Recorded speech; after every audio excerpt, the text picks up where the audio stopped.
সাত সকালে কালীঘাটে ডেপুটি নির্বাচন কমিশনার জ্ঞানেশ ভারতী এসআইআর শুনানির পর্ব খতিয়ে দেখতেই মঙ্গলবার রাজ্যে এসেছিলেন ডেপুটি নির্বাচন কমিশনার এবং আজ সাত সকালেই পৌঁছে গিয়েছেন কালীঘাটে। সেই ছবি দেখতে পাচ্ছেন জি 24 ঘন্টার পর্দা এক্সক্লুসিভলি। গতকাল কলকাতায় পৌঁছে বিমানবন্দরে নেমেই বাগুইআটির শুনানি কেন্দ্রে যান তিনি এবং জ্ঞানেশ ভারতীর শুনানি কেন্দ্র থেকে গিয়েছিলেন সিইও দফতরেও। জেলা শাসকদের সঙ্গে শুনানি নিয়ে করেছেন বৈঠক। আরো বিস্তারিত জানবো, সরাসরি আমার সঙ্গে রয়েছেন প্রতিনিধি অয়ন ঘোষাল। অয়ন, সাত সকালে জ্ঞানেশ ভারতীকে দেখা যাচ্ছে কালীঘাটে। 2025 বছরের শেষ দিকের একটা বড় অংশ এসআইআর আবহে একের পর এক নাটকীয় পরিস্থিতি জন্ম দিয়েছে।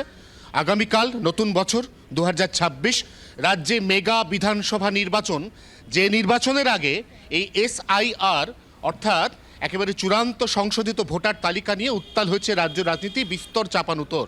এই আবহে বছরের শেষ দিন কলকাতায় থাকার সুবাদে একেবারে সাত সকালে, বলা ভালো সকাল 7:35 এই কালীঘাট মন্দিরে প্রবেশ করেন জ্ঞানেশ ভারতী এবং তারপর তিনি মন্দিরে প্রায় 15 মিনিট পুজো দেন।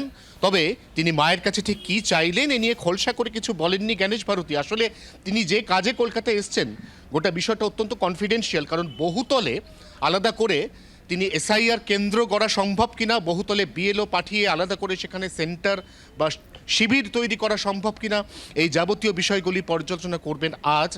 গতকাল তিনি বিমানবন্দরে নেমে সোজা চলে গেছিলেন বাগুইহাটির একটি এসআইআর শিবিরে এবং তারপর তিনি সেখান থেকে চলে যান বামার লরিতে সিইও অফিসে।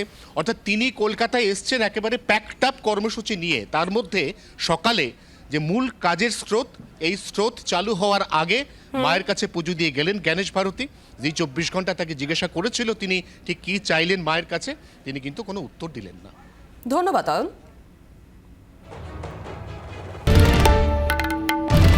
বাংলার আওয়াজ, বাঙালির আবেগ, জি 24 ঘন্টা।